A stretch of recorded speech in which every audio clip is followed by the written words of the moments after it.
I wish that when I went to college, we had an intellectual history that was as erudite, witty, and entertaining to read as Sarah Bakewell's latest bestseller, Humanly Possible: 700 Years of Humanist Freethinking, Inquiry, and Hope. Sarah's other books include At the Existentialist Café, which was named one of 2016's best books by the New York Times. She is also the author of How to Live a Life of Montaigne, a National Book Critics Circle Award-winning biography of the great essayist. She formerly worked as a curator of early printed books at the esteemed Wellcome Library for the History of Medicine, earned a postgraduate degree in artificial intelligence, and taught creative writing at London's City University. Tonight, she'll be in conversation with Eric Banks, director of the New York Institute for the Humanities at New York Public Library, and consulting editor of the forthcoming Robert Rauschenberg catalog Raisonné. And Eric was a former senior editor of Art Forum from 2003 to 2008. Sarah, Eric, it's great to have you with us. The screen is yours. Thank you, Andy. I want to thank you for the kind invitation to join you today, and I want to thank the Free Library of Philadelphia for hosting us. For me this afternoon, for Sarah this evening. Sarah, it is really wonderful to see you again. It's been a number of years since we last saw each other in person. I'm very happy to be able to speak with you this afternoon. My happiness is only slightly dimmed by the fact that we're doing it through these screens, but you know that's life in this century. So I was very excited to see that Sarah had a new book on its way. I had actually been thinking a couple of months ago, I wonder what Sarah's working on, and we were going to hear from her again and see her in print. I knew that there was something coming. Like I imagine many of you joining us today, my introduction to Sarah's extraordinary work was a little over a decade ago with her book, How to Live, or A Life of Montaigne in 1 question and 20 attempts at an answer, which was a remarkable work of biography and a tremendous work also in which Sarah puts so much of herself into the writing of the book, and it's a charming, great book. It's one of those books. They're rare that you actually can count the number of people you recommended the book to, and can think, and I often had this experience of talking about the book and someone saying, "Oh, I gifted that to this other person." So that was just a mark of how incredible I think that book was. A couple of years ago, she also published At the Existentialist Café, Freedom Being an Apricot Cocktails, which the last part of that title is also I think gives you a sense about how Sarah explores extremely difficult, recondite topics and philosophers, some very serious thought that she's able to write about in a way that I find unique. So I was really excited to see the title of her book, the first part, Humanly Possible, and say, hooray, we have a new book from Sarah Bakewell coming. And then I saw the subtitle, 700 Years of Humanist Freethinking, Inquiry, and Hope. And I thought, my God, how long is this book going to be? This has got to be 7 volumes. It has to be like one of those Mortimer Adler projects. Of course, it's wonderfly told. It covers a lot of territory. It's an extremely capacious book. I've so enjoyed spending time with it. I'm really happy to be able to see you today, Sarah, and have the opportunity to talk to you about it. I thought I would just start by asking you just a little bit about the genesis of the project. How did this book come into being, and how did you wrestle with the manuscript over time? I mean, for covering 7 centuries is quite impressive. Well, yeah, I mean, like you, I thought at one point that it was going to be 7 volumes, and then I set myself to a lot of deleting and a lot of really being tough with myself to try and get it down to shape. So, but it was a passion project. It was something that brought together things that I'd been interested in for so many years. I mean, the genesis of it really was I sort of reflected on things that I'd been writing about with previous books, a lot of the things that I read about and am interested in, and I realized that they all had in common this being part of a humanist tradition, not necessarily the same part of the humanist tradition, because that's a very widely varied, capacious thing. And, you know, the existentialists were part of it in a very different way from how Montaigne was a part of it. So, but that was my feeling. It's like, I want to explore what all these things have in common, find out what this humanist tradition can be. And it was something that was also personal to me, because I'd gradually come to start thinking of myself as a humanist.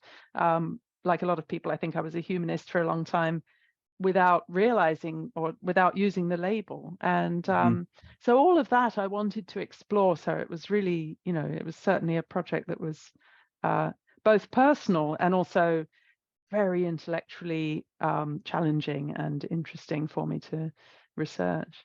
Yeah. Well, I want to talk to you in a little bit about the process of writing the book, which I want to do sort of toward the end. But I did want to, you know, note that the like another capacious book, Moby Dick, your opening sentence or question is, in your case, is 3 words long. That sentence, and it is, what is humanism? So I think that it's a term that can call that. Certainly there are many different ways of thinking about what we mean when we talk about humanism, and it may be a question that I would think that the reader would come to this book just asking basically, what do you mean by humanism? And you start this first chapter giving us an example of the many different ways that one can think about the word.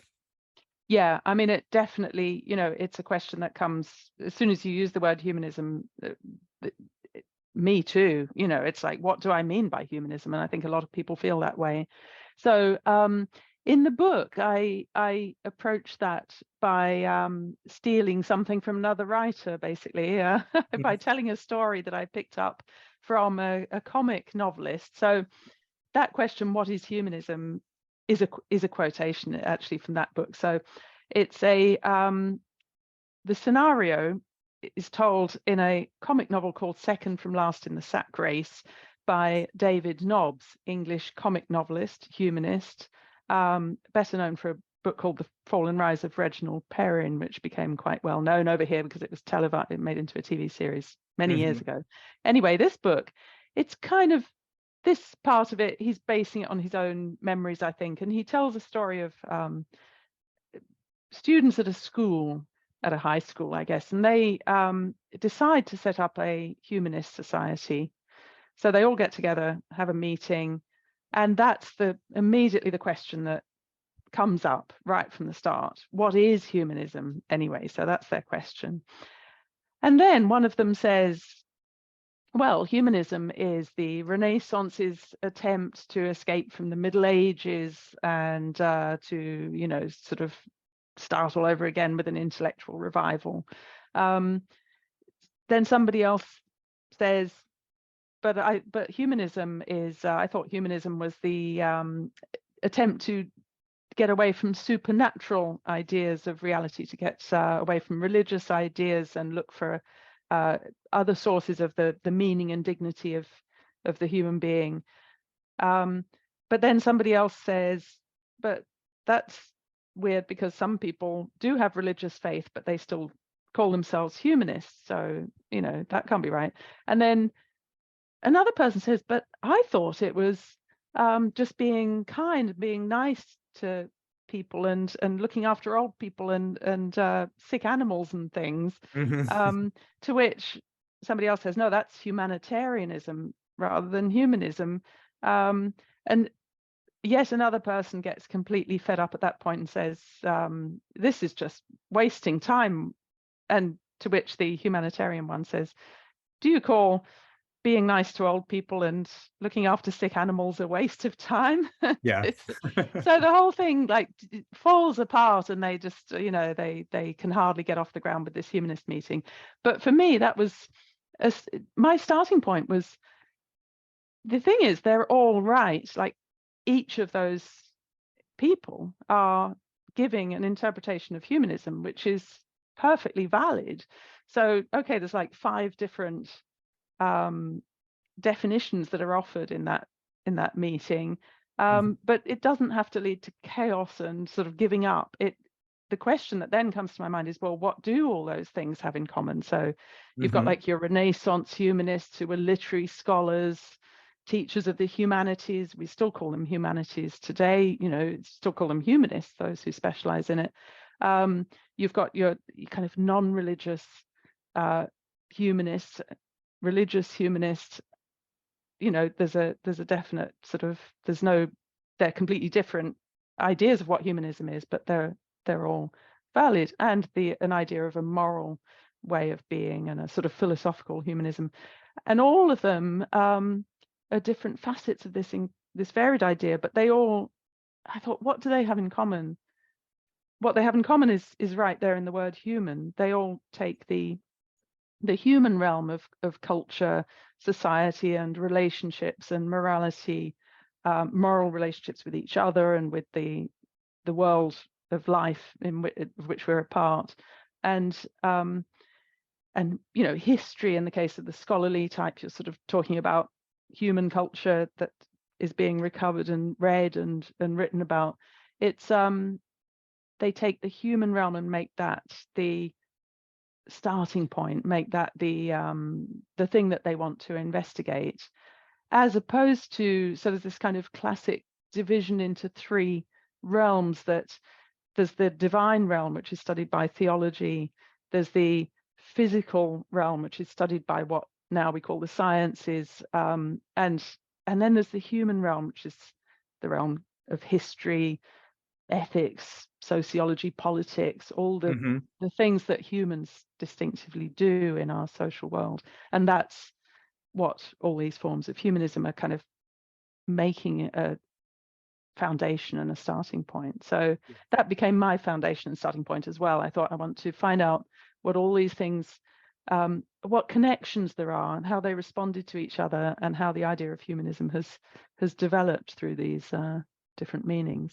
Yeah, and these 4 strands that you just outlined, they frequently we don't frequently think of them as coming together. But one of the things that I like about that, about the way you approach the question and how you open it up, is that it's I think a very humanist way to understand it. It's not dogmatic. It's not a question of this is actually what we mean by this and these other things. Yeah, I mean, in terms of my sorry, response yeah. question. Yeah. I mean, that, and I take as my kind of motto in doing that the words of a very noted humanist, E.M. Forster, the novelist, who said only connect. He put that into his novel Howard's End, and used it as a kind of epigraph to the book, as well as using it in the story itself. Only connect. What he meant by it is sort of, let's connect ideas to one another, connect ourselves and other people, connect our actions and their consequences, so that it has all this realm of meanings. But that for me became my sort of principle: find the connections, explore the connections, look for connections. And it is very much a humanist approach, because he also sort of wonderfully, at one point when he was asked, what do you mean by humanism? What does humanism mean to you? And he said, well, it's hard to define. It's almost best defined by listing all the people that you've ever liked or loved or been friends with, and all the art and literature that you've enjoyed, all the things that you've loved.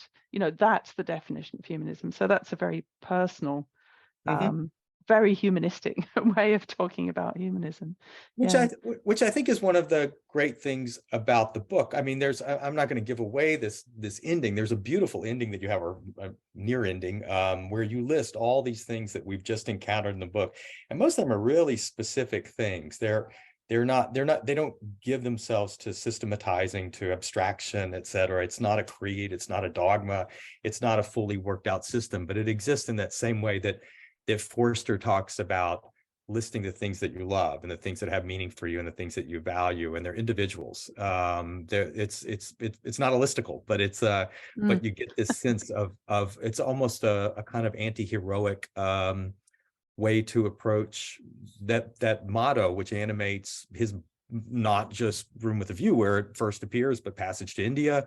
Many of his novels, A Room with a View, and then his posthumously published novel Maurice. So he's such a great figure to ground the book in, and also that motto, only connect, really is serves as such a great foundation for the book.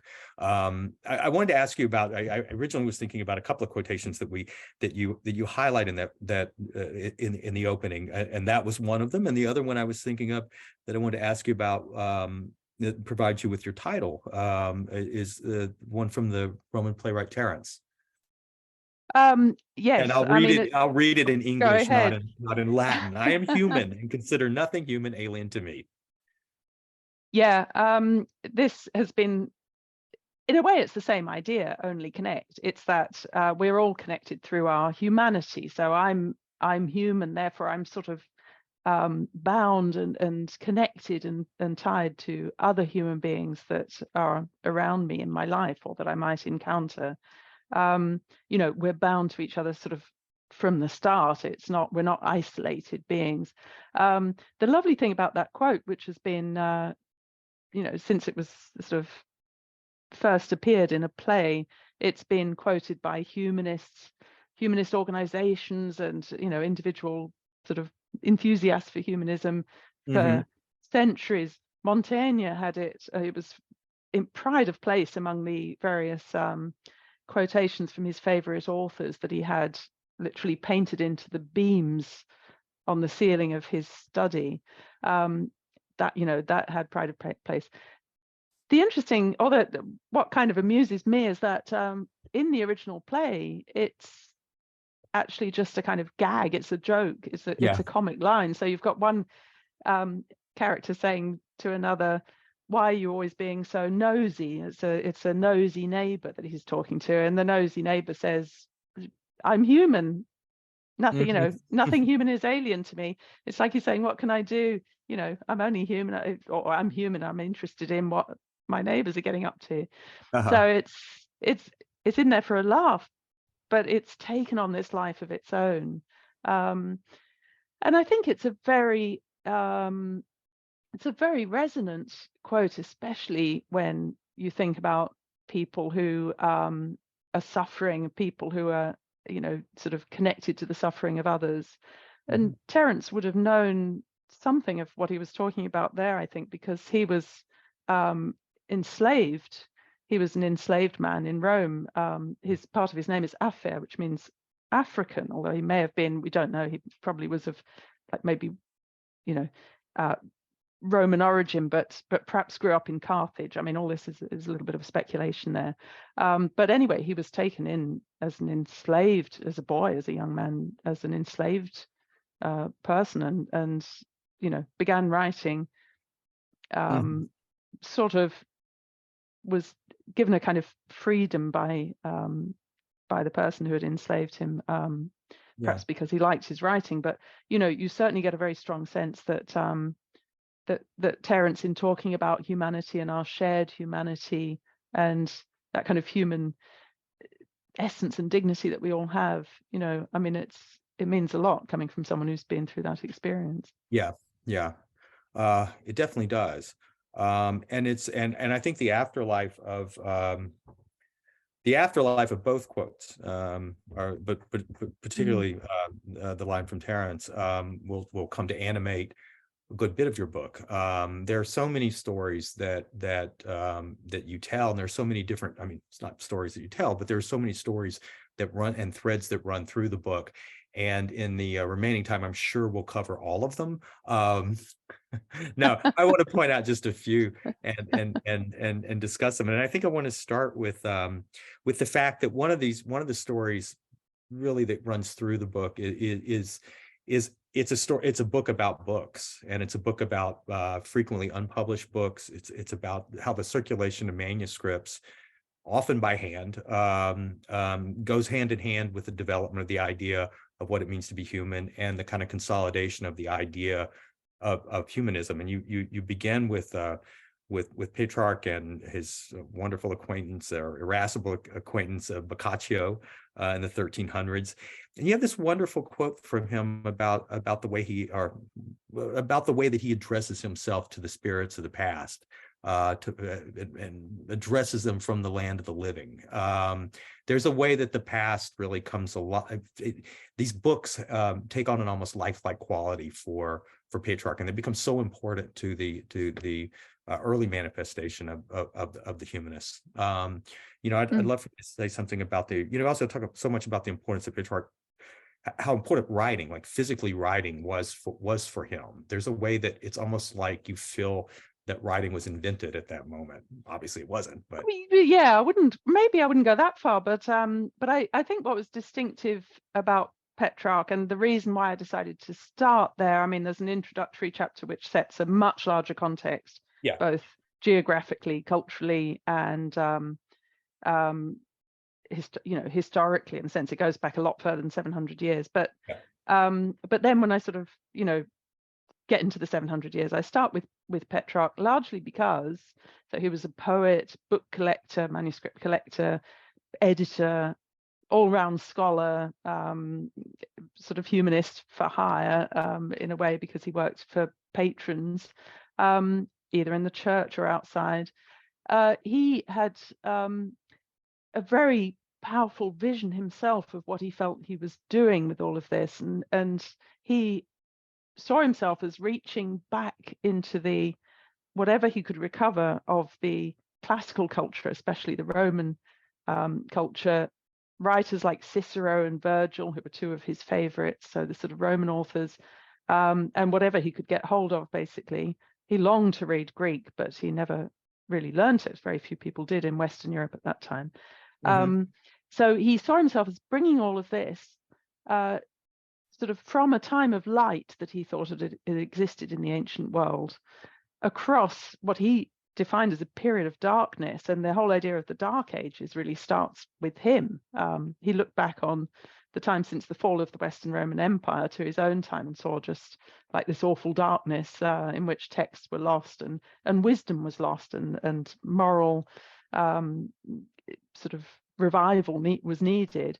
And he saw himself as sort of bringing these things to life again for a new time.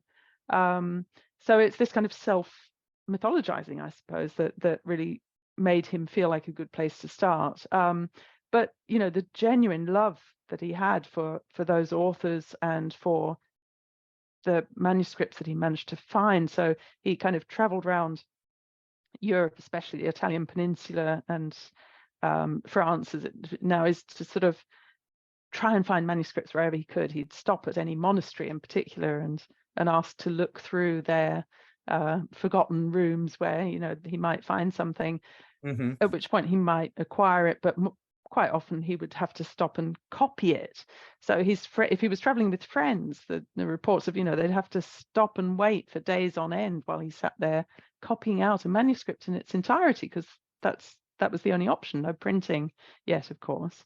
And so he accumulated these, he worked on them, he edited them, he shared them with friends, and he built up a huge network of friends, of whom Boccaccio was one. There were many, many others, and he wrote letters to them all, and then collected his own letters into a compilation, which is a wonderful, rich resource. I mean, it just opens up that whole world that he lived in, but it also gives you a really strong sense of his personality. And some of those letters he addressed to the likes of Cicero, and those are the ones that he wrote from the land of the living. And he would talk to the ancient authors, but not always in a reverential way, even though he admired them so much. He'd sort of scold them for sometimes making bad decisions, and they could have done better. So it's this wonderful sense, again, only connect comes up there too, because it's this sense of connection with the authors of the past, all mediated through study, through the humanities. I mean, that's absolutely where I think the heart of it lies, is the idea of making through the cultural what's left, what can be revived, what can be found, sort of finding a Mhm. new life. So Yeah. yeah. And that's Mm.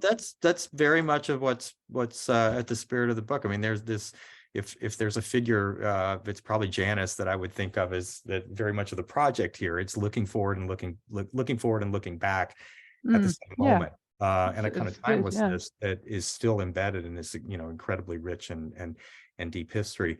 And you mentioned, just to stick with that moment a little bit longer, because this is also a way to think about the past and the present and the future together. We approach a book like this now when we have so many questions about and real fears about our own future, and the future of the human. I'm struck by how many moments or punctuate your book of great disaster, of terrible catastrophe. At the time,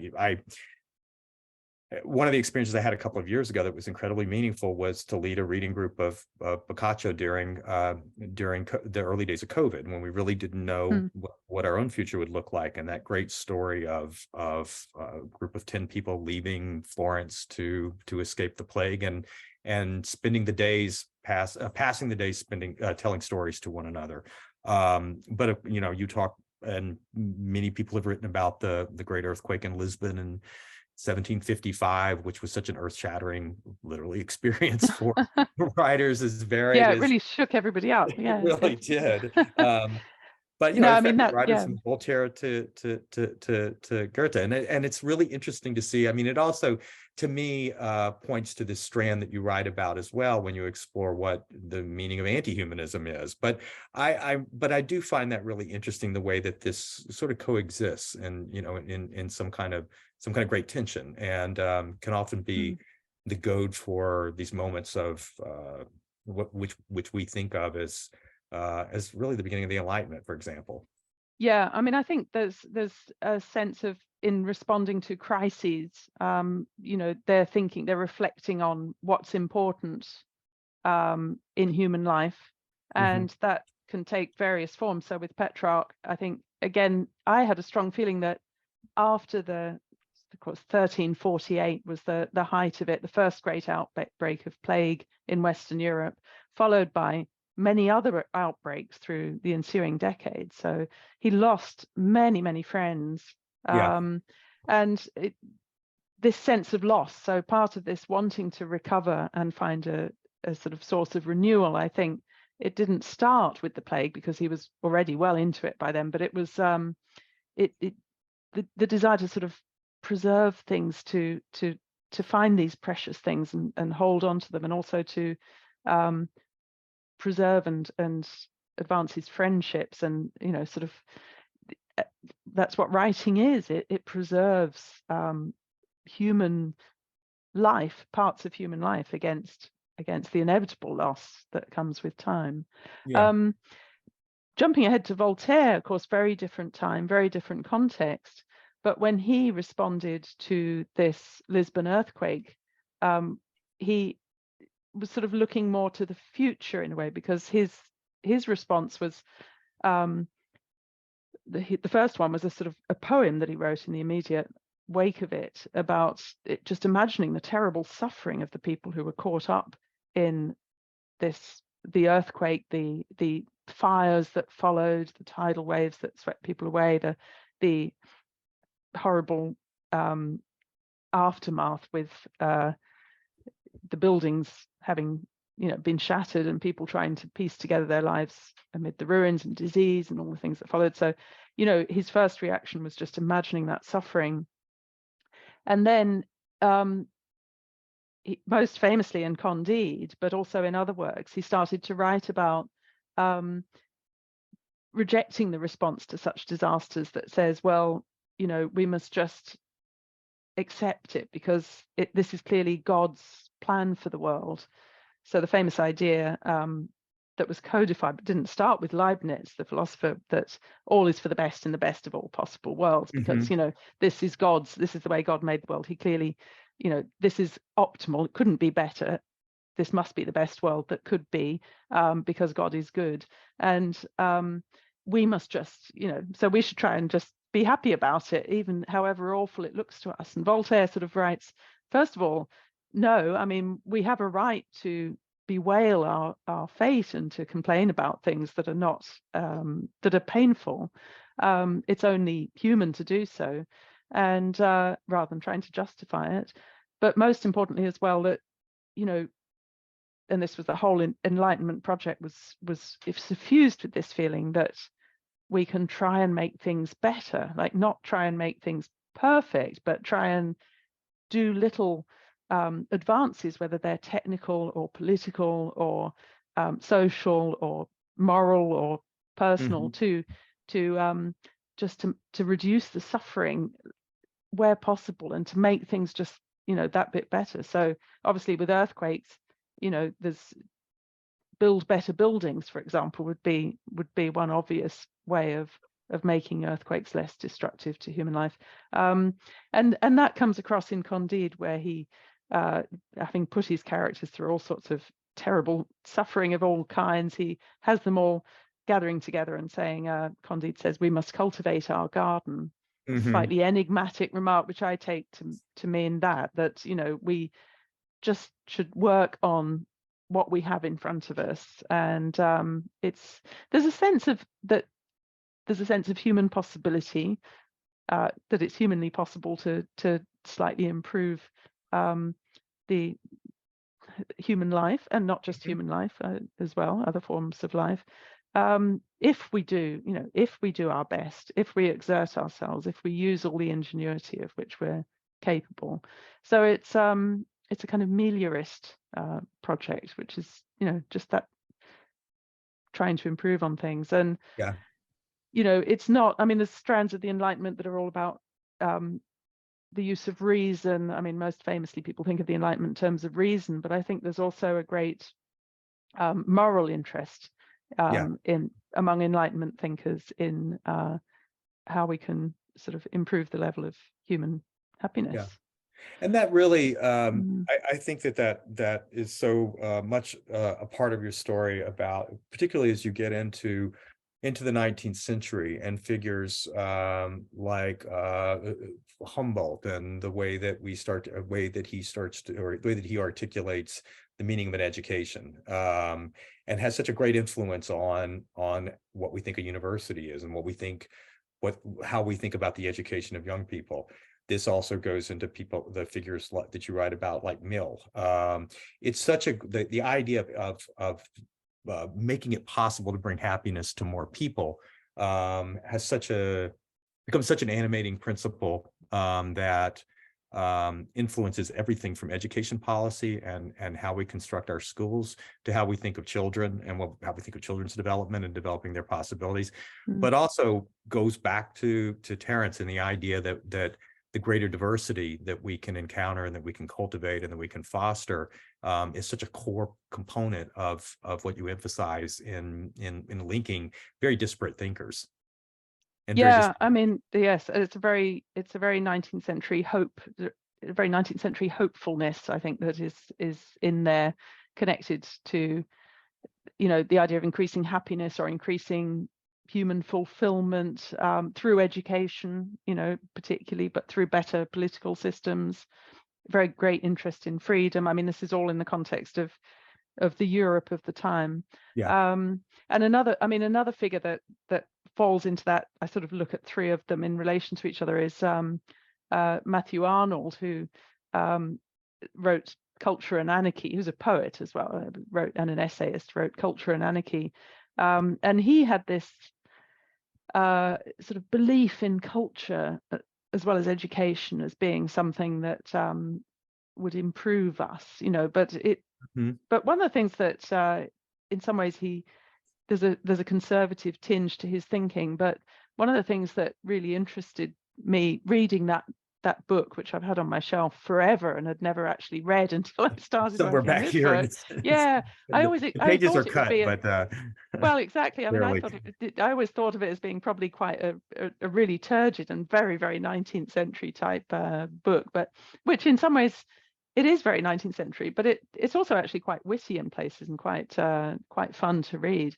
It's but he had this very sort of egalitarian idea, really, that first of all, that working class children, and he worked as an inspector of schools. That was his day job. He did it for like 30 years or something. So that like working class education should not be some sort of second rate thing with, children being given second rate books or sort of pre-digested pap. They should be introduced to the best. He always used the phrase, the best that's been thought or said, the best culture, the best literature, the best art, because everybody should have access to that. And he had this wonderful idea that sort of as we advance, because he certainly had this Victorian vision of, the human flourishing getting better and better, and sort of human culture getting bigger and bigger, that it's not enough to just advance yourself. We should all advance together. We should all go on this sort of path together. So again, you've got that human connection. And he has this sort of great passage that, the whole human stream sweeping thitherward, which is, apart from anything else, I love the word thitherward. It's like, any excuse that I can get to use that in a sentence.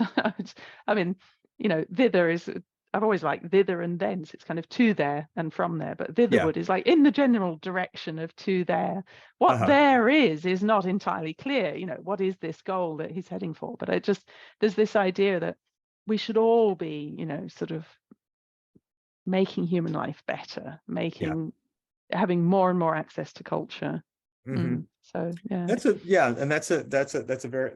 very powerful way to go back and read Arnold too. It's wonderful, and I'm with you on bringing the word back. So I hope everyone who's joining us can find a way to incorporate it to your vocabulary. Yes, we should start we should start a campaign now. Bring back the word. Word. We're going to use that word.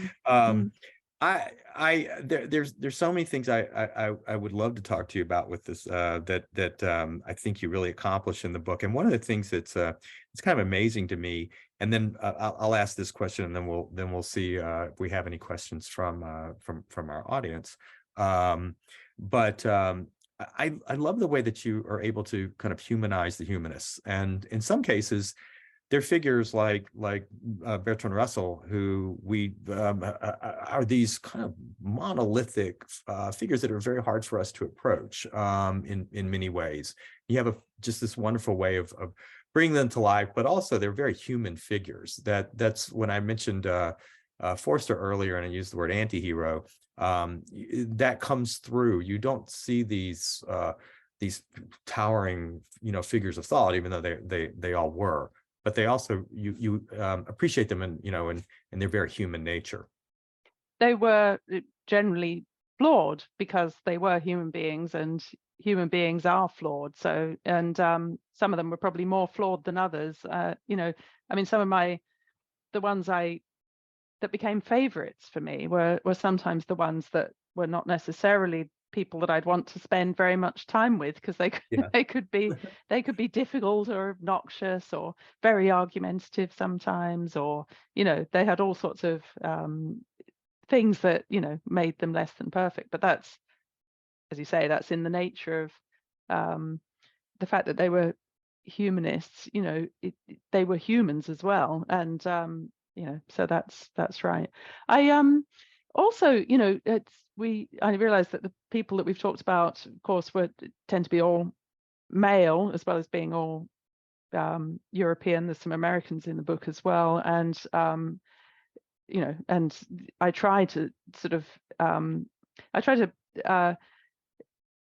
try to open up the wider canvas of the story, because there is so much to be said about humanism all over the world, and humanists both today and in the past, and humanist traditions and humanist ways of thinking, which on the other hand, in order to keep the book to some sort of structure, I concentrated on the European tradition in those 700 years, because they were all sort of responding to each other. There was it gave me just a more coherent story.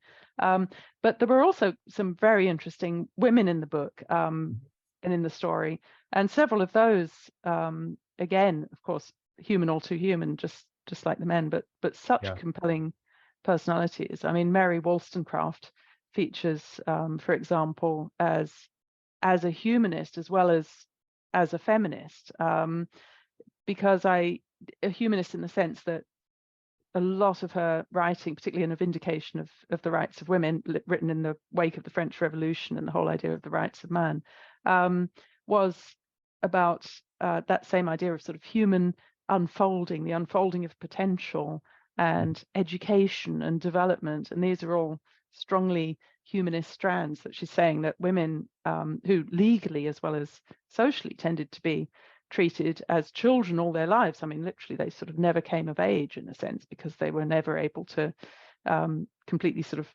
be in charge of their own property, or let alone enter politics or vote or anything like that. And she's like argued for women having better education, being able to attain a kind of what she called a moral adulthood and fulfillment, and to be able to, her phrase, unfold their faculties. So, I mean, that's an example of somebody, with something that I did in the book when I was dealing with really kind of, as you say, monolithic figures, somebody like Voltaire, you know, absolutely monolithic, is to try and just approach them through the humanist tradition, through the humanist strands in their thinking. And that was certainly the case with her. You know, it's like it makes you look at her work a little bit differently, thinking of it as humanist writing, as humanist thought. It just gives a slightly different angle, and it certainly did for me. You know, it made me think about these people in a different light. Yeah, yeah. No, that's really interesting. I want to, we should probably bring in some questions from the people joining us today. And this actually is a nice question because it also is something I wanted to ask you about. Tom B says, the introducer mentioned hope. How does humanism offer hope when age after age humans are so murderous and destructive? Or is the question the answer? That is, we're still here for the moment. I guess that's so that sort of gets at both ends of it's the question that you open with, and I would ask you, you know, how you remain buoyant and optimistic, and in a time that's really, you know, that's quite challenging. It's quite challenging for everyone, and in many different directions, whether it's politics or technology or the terrible times that we've lived through over the last 100 years. So, and just human nature. I mean, people have been, you know, feeling bad about human activity and human nature for a long, long time. This is not a recent phenomenon of sort of feeling like we are somehow so deeply flawed or so stupid or careless or bad that, you know, that there's no hope, we can't have any hope in ourselves. It seems to be just a part of our tendency to reflect on ourselves and our lives and on what it means to be a human being, and quite rightly so, because I think the darker reflections keep us honest in a way. It keeps humanists on it. I mean, you can't be optimistic all the time. You can't sort of, you know, you can't be too sunny about everything. I mean, that would be absurd. And certainly when I started the book, it's been about 6 years in the writing. I started the book in 2016. So you can imagine, you know, how with the events of that year, they were dramatic and you know, challenging, like, as I think has continued to be the case through all the years since then. There's been many sort of challenges to an optimistic view. But I think that, to me, what I always come back to in this humanist idea of having hope in ourselves, or sort of having a kind of faith, as it were, in the better capacities of our nature, because if we give up on those, then it's a self-fulfilling prophecy. There really won't be any hope for us, because sinking into despair about ourselves is not going to, it's a kind of abdication of responsibility almost. I mean, I think we've created a lot of problems because of our technology, our industrialization, our enormous numbers on this planet, our, sort of, I mean, no need to list all the many ways in which we've created tremendous problems and challenges. And to then sort of, for us then to say, oh, look at all these things we've done, we're terrible, and, we should just abandon hope. I think it sounds very much like an abdication of responsibility. Yeah. There's some wonderful, it comes up towards the end, I will actually look at this to get the quote right. There's some wonderful words by James Baldwin, Yeah, which I love that quote. which I found very sort of, It's very much to the point here. And I won't read a lot. 367. Yeah, thank you. He said, one is responsible to life. It is the small beacon in that terrifying darkness from which we come and to which we shall return. One must negotiate this passage as nobly as possible for the sake of those who are coming after us. And I think those words have, more than ever speak to us today when we're thinking about the challenges of technology, the environment, the planet, politics, war, suffering, all these other things, that loss of biodiversity. That's to me, that's the real meaning of hope. It's not a kind of sunny view that everything's going to work out fine. It's a little bit like what Voltaire was saying about all is for the best in the best of all possible worlds. That's not real hope. Real hope is let's just see what we can do about it and try and use our better faculties, our ability to cope. We have, you wouldn't believe it always to look around, but we have actually quite an impressive ability to cooperate and collaborate amongst ourselves as a social species, and technological ingenuity and many other features. But let's cultivate our garden, I suppose would be Voltaire's way of putting it. Yeah. Well, that's a good So I way. try to hang on. Yeah. I mean, I can't say I always manage to hang on to that, but I do think that there's a strong humanist message or tradition there that I think we really need. And I think that gets to a question that Peter Stokes had, which we've talked about a little bit. He asked whether you can talk more about the anti-humanists and who the humanists are defined against. But I think we've sort of, we really sort of been talking about that a little bit. Is there, and I think one of the things you talk about in the book is the fact that there's a way that anti-humanists, which you look at over the course of 7 centuries, have the great, they do a great job in keeping humanists honest and focused. Yeah. Yes, I mean, I see them as almost a kind of dance, with each other between the humanist and the anti-humanist. The anti-humanist helps to remind humanists not to be too naive and too optimistic, or to sort of deceive ourselves about the bad side. The humanist, I think, reminds the anti-humanist of this sense of responsibility and this sense of looking to our own better capacities and having hope. So yeah, but yeah, I mean, I can never see a future in which everybody has become 100% humanist. I think that would be bizarre. I mean, but I do think that that humanism can offer a lot to more than perhaps it often gets credit for. Yeah. Linda Burke asked, and this is a bit of an open question, but what forms do you think humanism takes in today's world? Maybe I would just ask you, you close the book with the words of Robert G. Ingersoll, which is a good, I mean, as you point out, humanists don't like to, it seems somewhat counterintuitive to have a creed attached to humanism, but it's probably a good way to summarize that form. Yeah, Robert G. Ingersoll, a 19th century humanist American, traveled around giving speeches, sort of visiting places, writing articles, meeting people, spreading very much a message that of a secular humanism, free thinking, and he himself, noted that it was a bit weird to talk about having a creed, but he said that his creed, if he was to have one, could be summed up with the words, happiness is the only good, the time to be happy is now, the place to be happy is here, and the way to be happy is to make others so. So that last line is crucial. I mean, we're not talking about just being happy and everybody else can go hang. This is a sense of human connection again, of our connection to other people.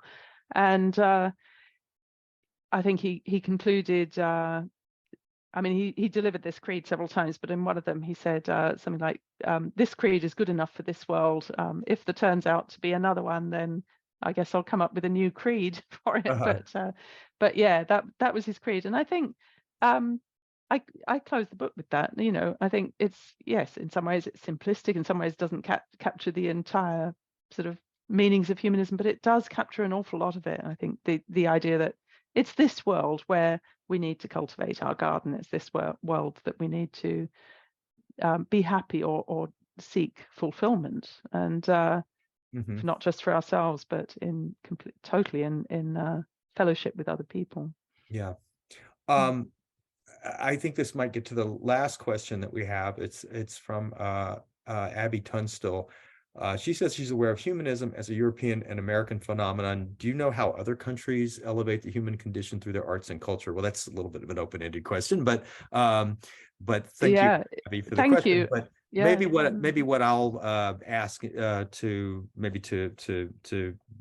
direct that question just a bit is to say, you acknowledge Humanist International and Humanist UK on the acknowledgements page. That's where you would acknowledge them. Is the English context, and I know that you really haven't, this is one of your first events, I think, that you've done in the US. Is there a different context for the reception of the word humanist in the UK? Can you say just a little bit about that? I think in many ways the Anglo-American meaning of the meaning that comes first to mind, I think, as far as I am aware, in America is similar to what it is here, which is the secular meaning. That's the one that humanist organizations tend to be focused on. So it's the idea of looking for sources of both of moral purpose and meaning in life in this world's context. So in our connections with others, being part of the network of life on this planet, being ethical beings in our relationship to each other, and so on, rather than looking to any kind of organized religion. The difference that I've noticed is that it's in other languages, even other European languages don't, they often do have that meaning of humanism, but it's not always the foremost one that comes to mind. You may use other terms for that, but for example, in Italy, I spend a lot of time in Italy, and if you speak about umanesimo or umanisti in Italian, they tend to think mainly of the Renaissance humanists in the sense of humanities teachers, and so there's a subtle difference of emphasis. But I think, there's so much that I could say about that question. Such a great question that I could go on and on. But one thing that I would like to say is that Humanist International helps to coordinate humanist organizations and humanist individuals' concerns all over the world. And in that context, it's worth noting that I think there's around 80 countries in the world where to be a humanist or to advocate humanist principles brings all sorts of dangers and potential consequences, which can range from, sort of relatively minor ones, if you want to use that term, all the way up to, in some countries, the threat of the death penalty and certainly of legal penalties. So it can be dangerous to be a humanist, and there are humanists all over the world despite those dangers. And so it's definitely not, it's in the modern world, it's definitely not a purely European American phenomenon by any means, and historically it's not either, because I probably haven't got time to sort of go into much more detail. There is a bit in the beginning of the book. There's very strong humanist traditions in Indian philosophy, in Chinese philosophy, in African philosophy, and it's a rich and very varied tradition. So absolutely. Yeah, it is, and I think that's one of the that's something that you emphasize at the beginning of the book, and then we feel that pressure, that sort of almost globalization